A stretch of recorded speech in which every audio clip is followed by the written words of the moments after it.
The carriage came through the Stanholt gates on the 4th day. Edmund watched it from the window of the Blue Anchor Inn, looking out at the road, at the low stone wall and the iron gate, and the elm-lined drive beyond, which he had ridden every morning of his life until 4 days ago, when the world had been informed he would ride it no more. He had a cup of ale he had not touched. He had a name that was not his own. He had a plain wool coat that belonged to his steward, and he had sat in this chair since 7:30 in the morning, waiting to see who would come through that gate. The carriage that came was not a mourner's. It was Geoffrey Ashworth's traveling coach, painted dark blue and fitted with brass lamps that caught the pale November light. There were boxes strapped to the roof. Not one box. Not a small trunk of immediate necessities. 4 boxes. A leather case. A rolled bundle that had the look of a painting. Edmund set down the ale he had not drunk. He did not look away from the window. He had believed, when he arranged this, that it would confirm what he already suspected. That Geoffrey had been waiting for precisely this. That the near drowning at the mill pond 6 weeks ago had been more deliberate than accidental. That the circle of people who stood to benefit from his death was small and identifiable, and that seeing them act without constraint would give him the evidence he needed to act in turn. He had believed the exercise would be cold, procedural, useful. He had not accounted for the quality of anger he felt watching those boxes go through his gate. He was still watching, still sitting with his jaw set and his hands flat on the table, when he saw her. She came from the direction of the churchyard path, on foot, alone. She wore plain black, not fashionable mourning, not the deep-dyed silk that Lady Caldwell and Mrs. Fremlin had worn to his father's funeral, not the elaborate crepe that signaled cost and status, as much as sorrow. It was simply a dark dress and a dark shawl, and a bonnet of no distinction whatsoever, and she carried in her arms a bundle of field flowers, the late-season ones, gray-headed and slight, that grew along the verge of the north meadow when everything else had gone to frost. She had picked them herself. There was no wreath, no formal arrangement, no card. She had walked out to the fields at some hour of the morning and picked what she could find and carried them to the stone Lady Portia had arranged at the churchyard gate. Edmund did not know her name. He knew her face. He had seen her twice during visits to his aunt, a composed young woman who sat near the window and read or sewed and did not attempt to engage him in conversation. He had thought her sensible. He had not thought about her since. He thought about her now. She did not look toward the inn, She did not look toward the Stanholt gates where Geoffrey's coach had just passed. She looked at the ground in front of her, and her step was measured and unhurried, and she was quite alone on the road, and it was clear to Edmund, watching from the window that no one else had looked out of, that she had not come here to be observed. He was a man who had spent 4 days watching people perform their feeling for an audience. He recognized, across the road and through a pane of wavy glass, what it looked like when there was no performance at all. He let out a slow breath. He reached for the ale. He drank it this time. What she did not know, and what he had not yet decided how to correct, was that she was the only one. Edmund Reginald Ashworth had become the 5th Earl of Stanholt 6 months ago, when his father died of a fever in September, and the inheritance had been a complicated thing to step into. His father had been beloved in the county, genuinely, he thought, not strategically, and the earldom had been well managed and respected. Edmund himself had been less beloved. He was not a cruel man. He was not, so far as he could determine, a dishonest one. He was simply not the kind of man people found easy to mourn. He kept his own counsel. He had the face, people said, of a man who had made up his mind about something and found the conclusion unpleasant. He did not deny this. The near drowning at the mill pond had been, in the clearest light, ambiguous. He had been walking the mill pond path alone at dusk. The path had been wet after rain. He had slipped. A section of the bank had given way under him. He had been a strong swimmer since childhood and had pulled himself out without assistance. It was the kind of thing that could be set aside as accident. The reason he did not set it aside was that he had walked that path 100 times since childhood, and the bank had been sound, and that 2 days before he had received a letter from his man of affairs noting that Geoffrey had written to make inquiries about the procedures by which an earldom passed to a cousin in the absence of a direct heir. The letter had arrived on a Wednesday. The bank had given way on the following Friday. He had spoken to Thomas Holt, his steward, a man he trusted with the quiet that comes from 20 years of small daily evidence. Together they had arranged it: a riding accident on the North Moor, a fall at speed, a body not immediately recoverable from the ravine, a sealed letter to the solicitor, Mr. Crail of Exeter, to be opened only on Edmund's own authority. 2 weeks of careful watching. At the Blue Anchor, as a Mr. Ward of no particular origin passing through on business of no particular description. He had not expected to feel lonely. He had not expected to feel anything. He was there to observe, not to feel. And the distinction had seemed clear before he sat for 4 days at a window watching people decide what his death was worth to them. He thought of Margaret. He thought of her more often in this room than he had thought of her at Stanholt, which shamed him. Margaret Langley had become Margaret Ashworth 3.5 years ago, a match arranged with characteristic Ashworth efficiency between 2 families who had useful properties adjacent to one another. She had been 20 years old. She had been quiet and capable, and had run the Stanholt household with a competence that required no praise, and received little. Edmund had been civil to her. He had been present at dinner. He had managed the estate and corresponded with the solicitors and ridden the land and paid attention to everything that wanted attending to, and he had not paid attention to his wife. She had died in February, in childbed, with the child. He had been in the next room. He had not been brought in until the doctor had closed her eyes. What had undone him, and still undid him in the dark hours, was the letter. It had come 3 weeks after her death, misdirected by a postal clerk, addressed to her sister in Bath. It had sat in the pile of misdirected correspondence long enough that it was opened without the usual ceremony. Edmund had read it sitting at his study desk on a morning in March, and what Margaret had written to her sister was not a complaint and not a reproach and not a cry for help. It was simply a description of a morning, of standing at the east window of the morning room and watching Edmund cross the courtyard below, of the specific quality of his step when he was thinking something through, of a small thing he had done for one of the kitchen boys that he had not known she saw. She had written about her husband with the careful tenderness of a woman who had accepted that what she felt was hers alone to carry. He had not known. He had not looked. He reached into his coat pocket now, in the window seat of the Blue Anchor, and touched the edge of the small painted miniature without taking it out. A local artist had painted the church at Ashworth Parva in winter, bare elms and gray stone and a low sky, and Edmund had carried it since February because it was the closest thing he had to her resting place that was small enough to carry. He touched it the way one touches a thing worn smooth, without intention. He was 34 years old, and he had been tested and found wanting by the person least likely to punish him for it. And he had not looked at anything too closely since.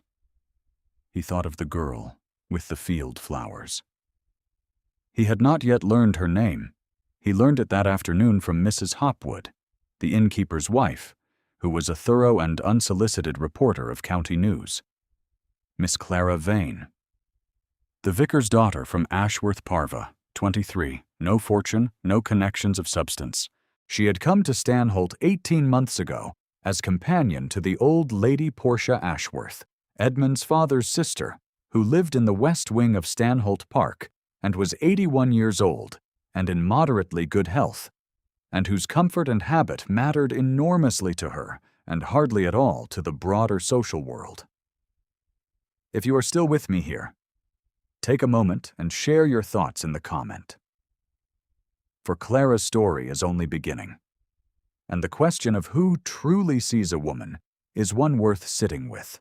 Clara had been at Stanholt Park when the news came.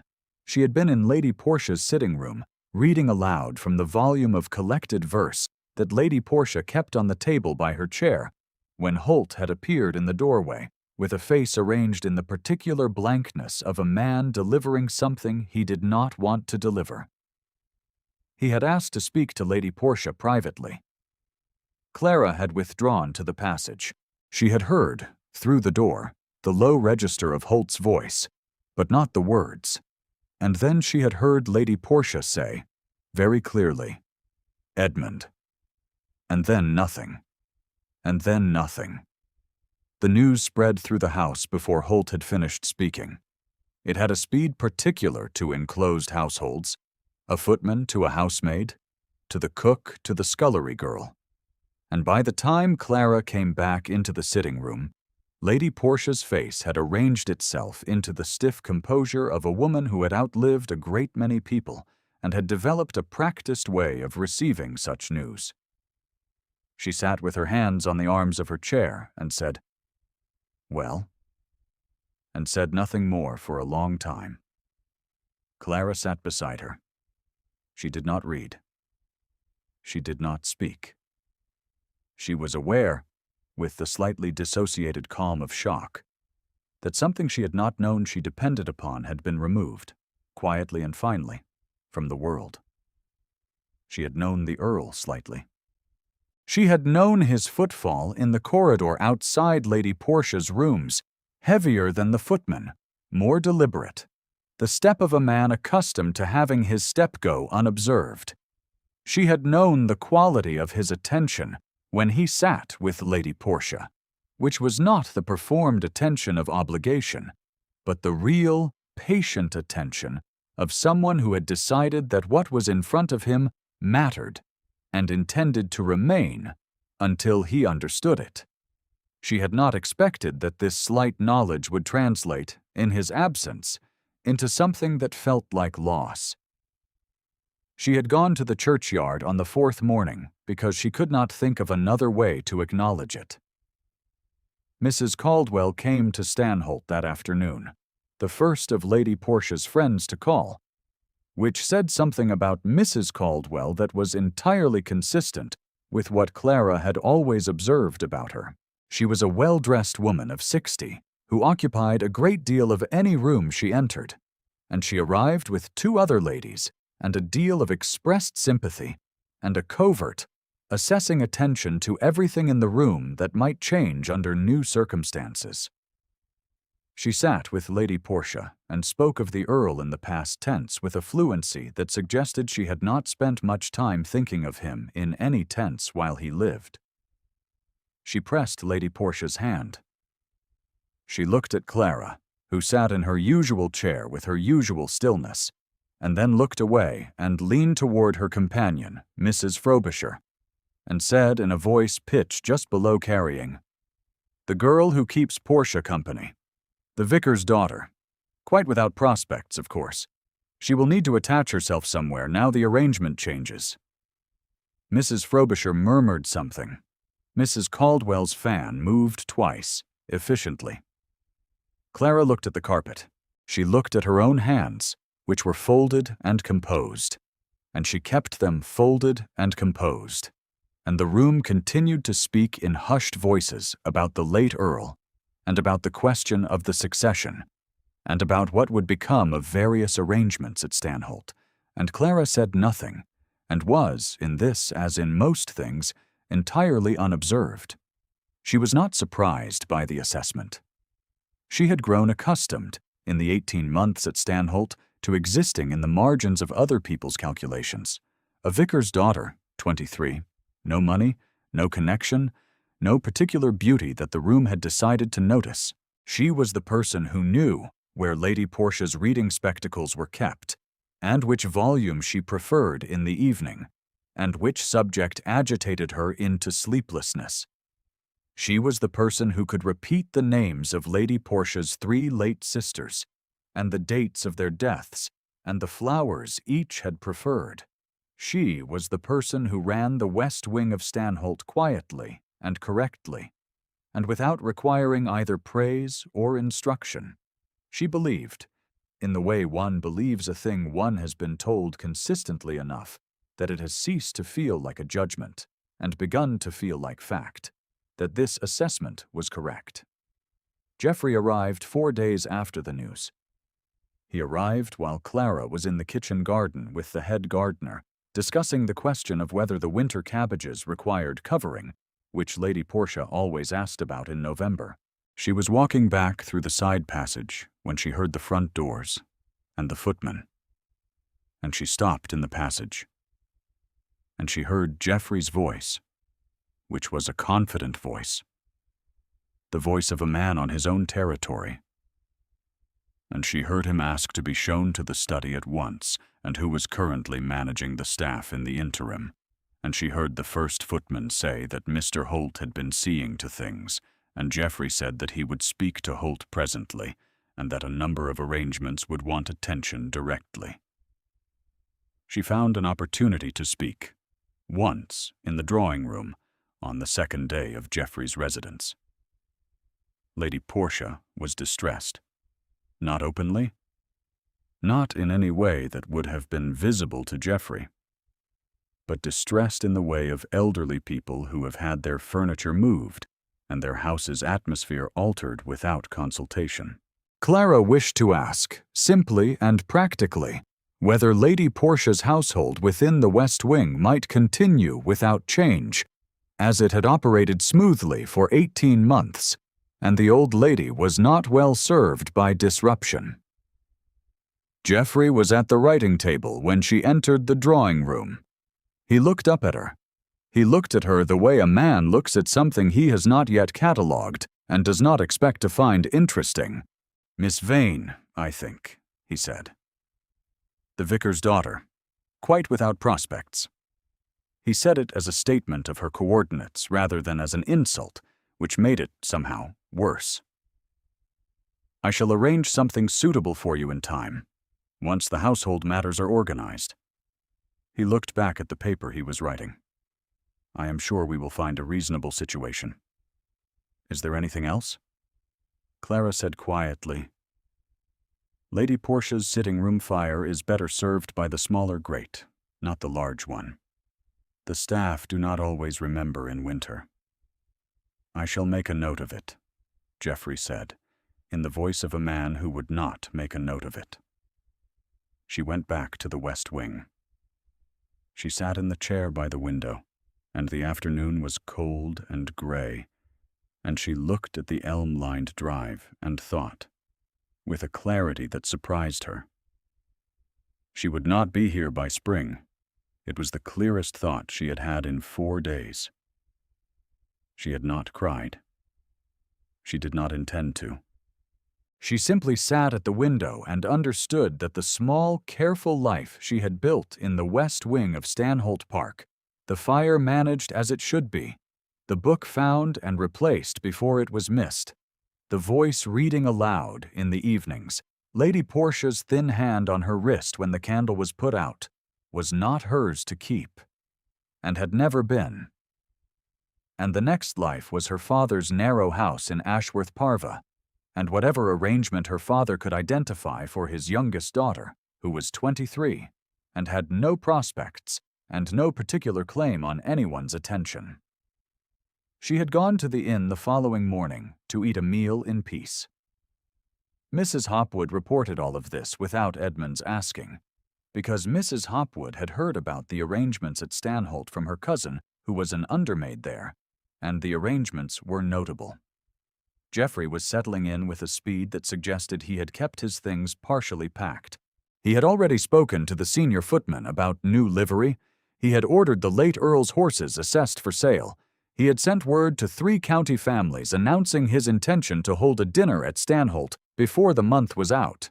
He was, in Mrs. Hopwood's measured opinion, not a man sensible of the solemnity of the occasion. He was a man who had been waiting.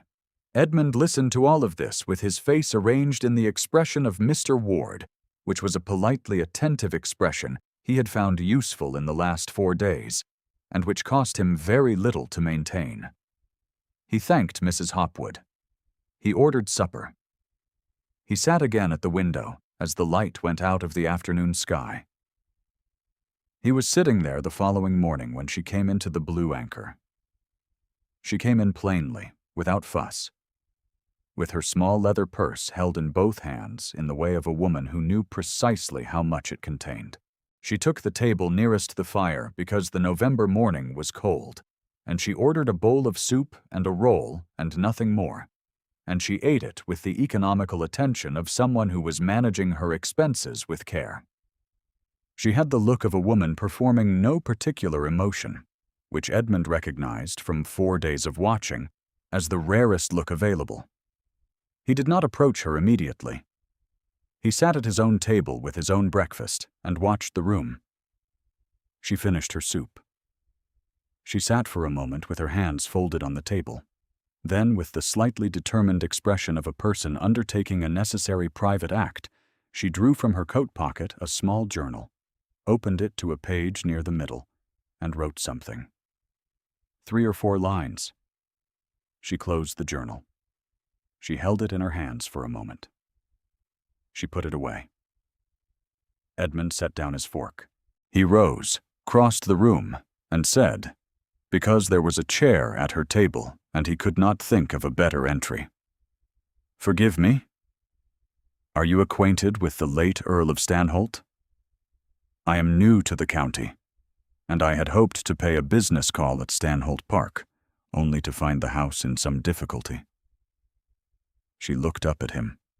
Her eyes were brown, steady, and not particularly impressed by his face, which he found unexpectedly settling. "I served as companion to Lady Portia Ashworth," she said. "I knew him slightly." "My condolences," he said. "May I?" He indicated the chair. She nodded.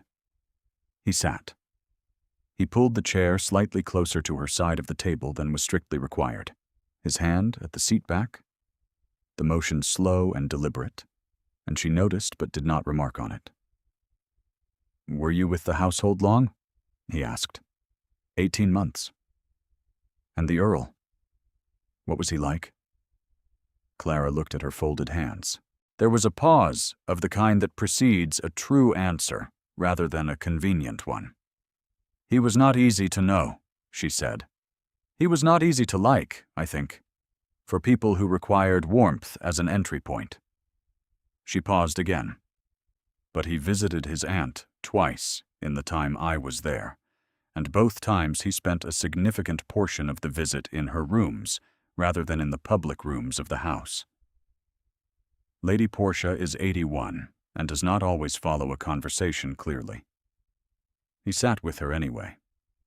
He read to her from a book she had loved when she was young, from memory, because her copy was lost and he did not want her to notice it was lost.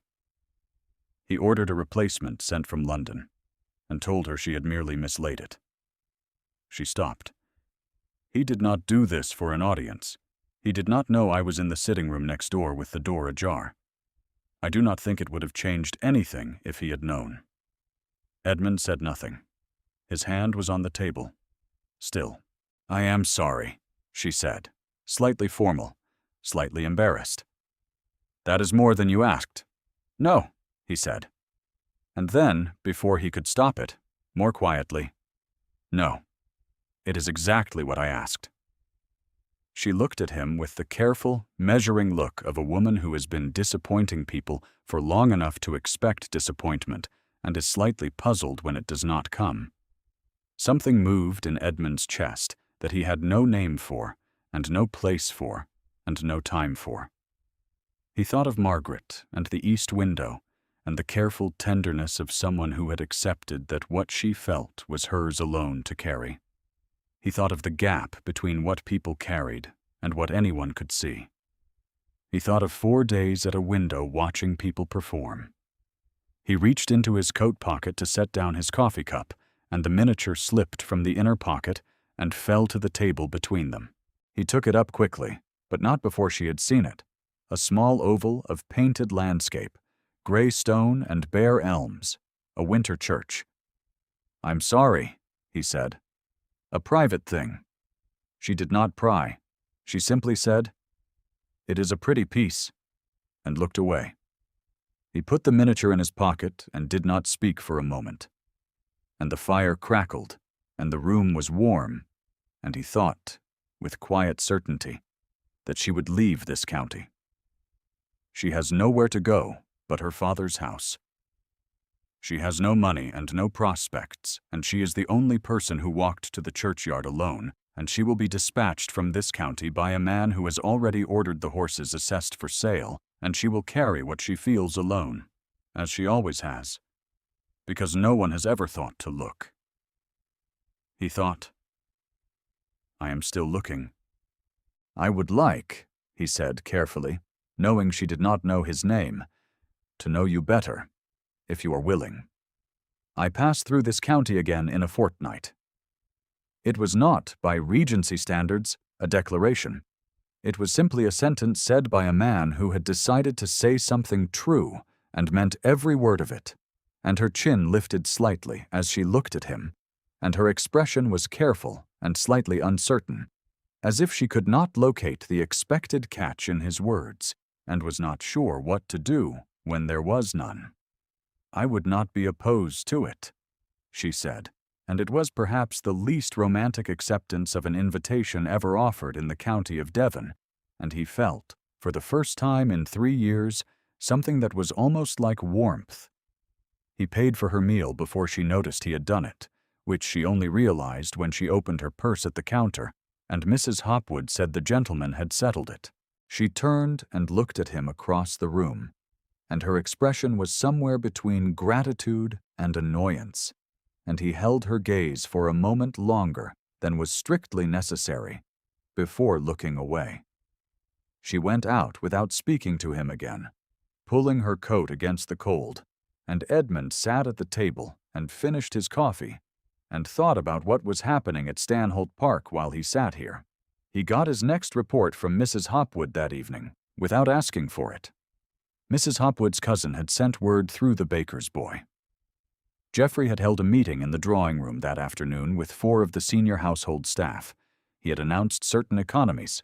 He had announced certain changes in the household's social obligations. And he had spoken, the report went, of the various persons currently in residence at Stanholt, whose situations would require to be sorted out in due course. When his man of affairs had asked about the old lady's companion, Geoffrey had said of the girl that the vicar's daughter, quite without prospects, and would be removed at month's end, once suitable letters of reference were arranged. Edmund set down his spoon. Mrs. Hopwood, who had not particularly sought his reaction but was not averse to it, noted the change in his expression, and said diplomatically that it was a hard thing for such a girl, in her situation, to be turned out so quickly. "Yes," said Edmund in the voice of Mr. Ward. He was not thinking about Mr. Ward. He was thinking about the letter that had come misdirected to Stanholt in March, and about a woman who had carried what she felt alone because no one had thought to look, and about field flowers picked from a verge in the cold because she could not afford a wreath, and about 3 lines written in a private journal in a warm inn, and about the specific quality of attention a person pays when they believe no one is watching. He had come here to learn who mourned and who celebrated. He knew now. He had known, if he was honest, since the second morning, when he had seen her walking to the churchyard. He had spent 2 more days at the window, not because he required further evidence, but because he had not yet been willing to ask himself what he intended to do with what he knew. He was willing now. The following morning, Edmund sent a note to Holt at the farm on the east side of the estate where Holt had been lodging. The note was short. He sent a second note to Mr. Crail in Exeter by express, invoking the seal on the letter left with the solicitor and requesting his presence at Stanholt Park by the afternoon of the day after next. He wrote a third note, the briefest of the three, on a card that had no name on it, and gave it to the baker's boy to carry to the Stanholt West Wing, to the attention of Lady Portia Ashworth's companion, to be delivered to Miss Vane directly and to no one else in the household. The note read simply, "Do not leave Stanholt before Friday. I ask this plainly and without explanation, and I am aware it is a great deal to ask of someone who has no reason to trust it. Please remain." He did not sign it, Mr. Ward. He did not sign it anything. He spent the remainder of that day and the following morning in a state that was not quite patience and not quite impatience, which was as close to anticipation as he came. He dressed, on the morning of the appointed day, in his own clothes, which Holt had brought from the farm in a covered bag, and which were the navy coat and the white cravat, and the plain breeches of an Earl of Stanholt going about his formal business. He put the miniature in his breast pocket, which was where it always was, and he looked at his own face in the wavy glass over the inn's washstand. And the face that looked back was the face of a man who had made up his mind about something, and found the conclusion, this time, not unpleasant at all. He arrived at Stanholt Park at 2 in the afternoon. Holt had arranged it with the care he gave everything. The solicitor's carriage was already in the drive, Mr. Crail of Exeter waiting in the small parlor off the hall, the legal documents in order, and the seal intact. Holt had also, quietly and on his own initiative, ensured that the majority of the household staff had found reasons to be in the main hall or the passage beyond at 2 o'clock, and that Lady Portia, who had been told only that there was a visitor of importance, was seated in the hall in her chair, with her gray hair dressed and her back straight, and an expression of composed alertness that suggested she knew more than she had been told and was prepared to be gratified. Geoffrey Ashworth was in the study. He emerged at the sound of the front door. He stood at the top of the 3 steps that separated the study passage from the main hall and looked at Edmund for a moment without speaking. His face went through several states. Edmund watched them with the dispassion of a man who had spent 2 weeks reading faces and had become very good at it. "Edmund," Geoffrey said at last. "Geoffrey," said Edmund. "There was a report," Geoffrey said, "of an accident." "There was a report," Edmund agreed, "that I arranged." A silence. Geoffrey was 41 years old, a good-looking man who had always known himself to be the cousin closest in line and had organized his life around that knowledge in ways he perhaps had not recognized as organizing. He looked at the boxes that were now, Edmund noted, stacked against the far wall, partially unpacked. He looked at the legal documents in Crail's hands. He looked at Edmund's coat, which was the coat of an Earl of Stanholt. "I see," said Geoffrey. "I hope you do," said Edmund. He crossed the hall.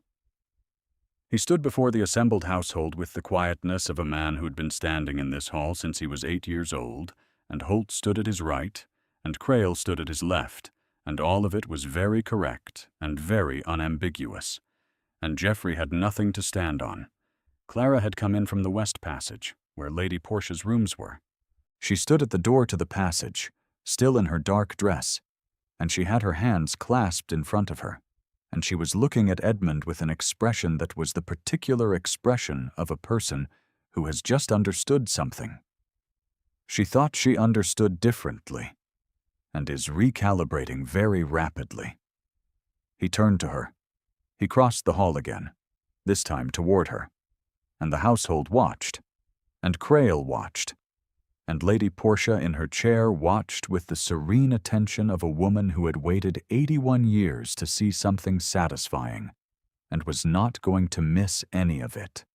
He stopped 3 feet from Clara, which was close enough to make his meaning clear, and far enough to make it a question rather than a declaration. Her face was completely still. "You knew," she said. It was not an accusation. It was simply the sentence that came first. "I did not know about you," he said. "I knew about everything else. And then I watched. And then I knew about you." She looked at him steadily. Her hands were still clasped. She did not look away. Geoffrey, from the steps, said, "Edmund, there is a great deal to discuss. The arrangements that have been made in the past 2 weeks, the legal implications of this business, the question of the property management during the period of apparent absence, all of this wants consideration.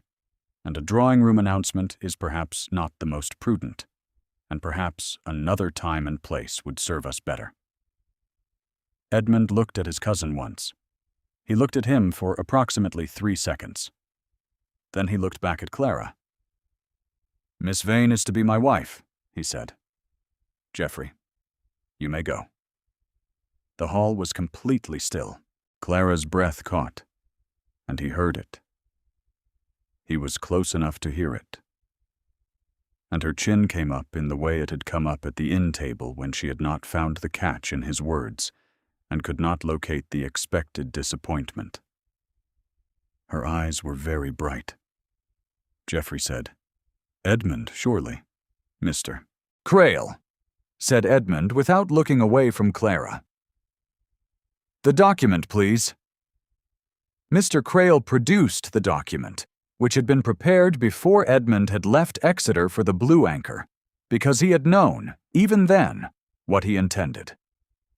The document confirmed the 5th Earl of Stanholt to be living, in full possession of his faculties and his estate, and resolved various legal questions about the period of arranged absence with the quiet firmness of a man who had given his solicitor very precise instructions.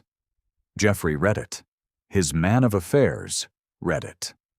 There was a brief, low-voiced exchange near the stacked boxes, and then Geoffrey said, stiffly, that he would remove to his own house at Ashworth Parva that evening, and he would expect his correspondence forwarded, and the matter of any personal property carried in from the carriage would, of course, be attended to. He said this to Holt, rather than to Edmund, which was not lost on anyone, and then he went upstairs to manage his own situation. And that was that. Lady Portia said, from her chair, "Edmund?" He turned. "Well done," said Lady Portia. Edmund crossed to her. He took her hand, which was thin and papery, and held his with surprising firmness. She looked up at him with gray eyes that had once been sharp, and were still, on occasion, exactly as sharp as they had ever been. "She reads to me every evening," Lady Portia said.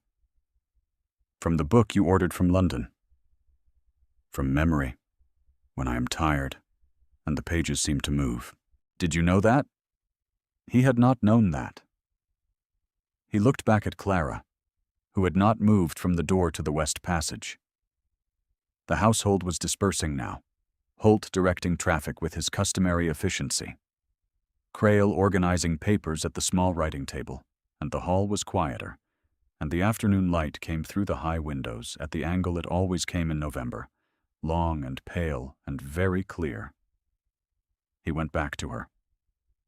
She was looking at the floor, briefly, which was, he had come to understand in the last 4 days, what she did when she was managing the expression of something she had not decided to show yet. Then she looked up, and her expression was not managed at all.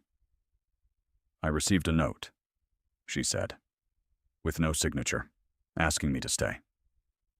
"Yes." "I stayed." "I know." He thought of the gap between what people carried and what anyone could see.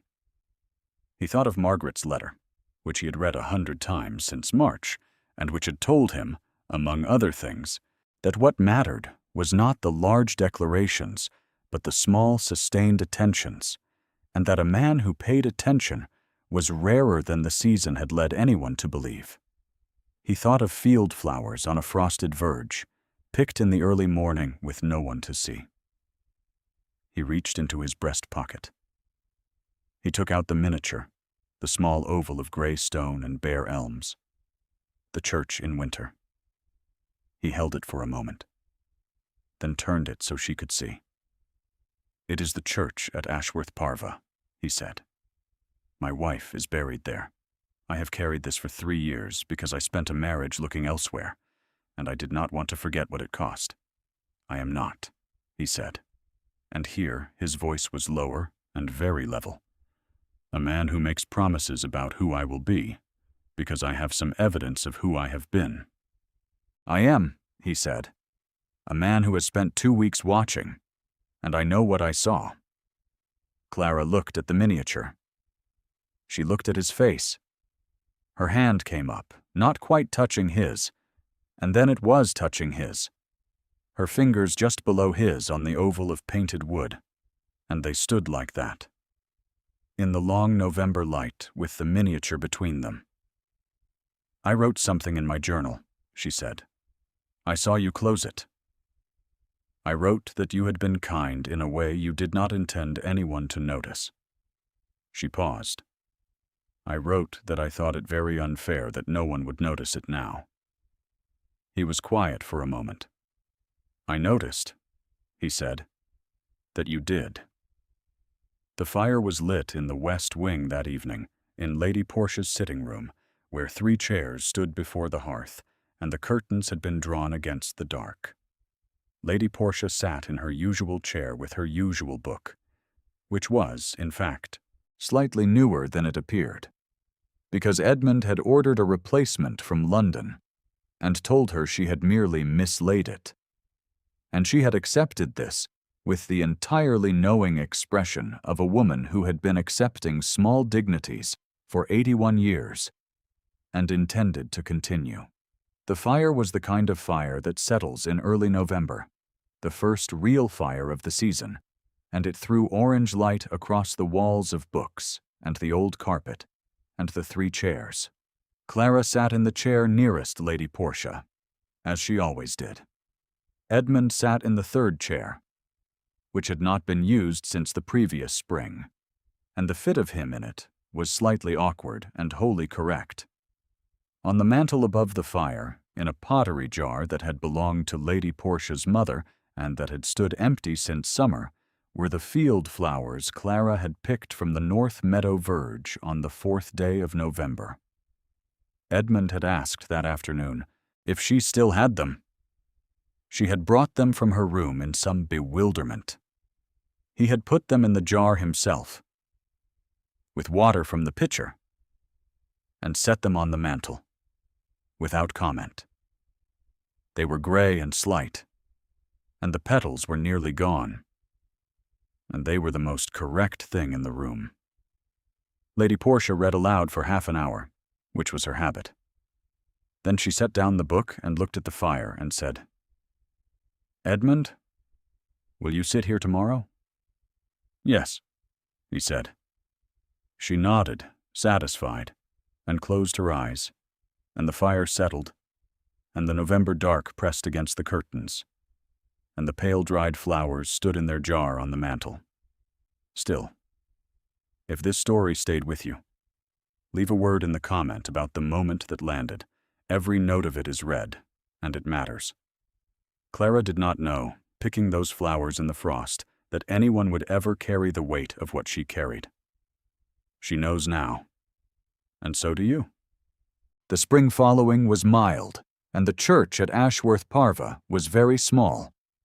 And there were field flowers on the altar because the new Countess of Stanholt had asked for them, and because her husband had gone out himself that morning in the April cold and gathered what was there to find along the verge of the North Meadow. He placed them in her hands in the doorway of the church, where the light was very clear and very still. She looked at him over the stems of them. He looked back.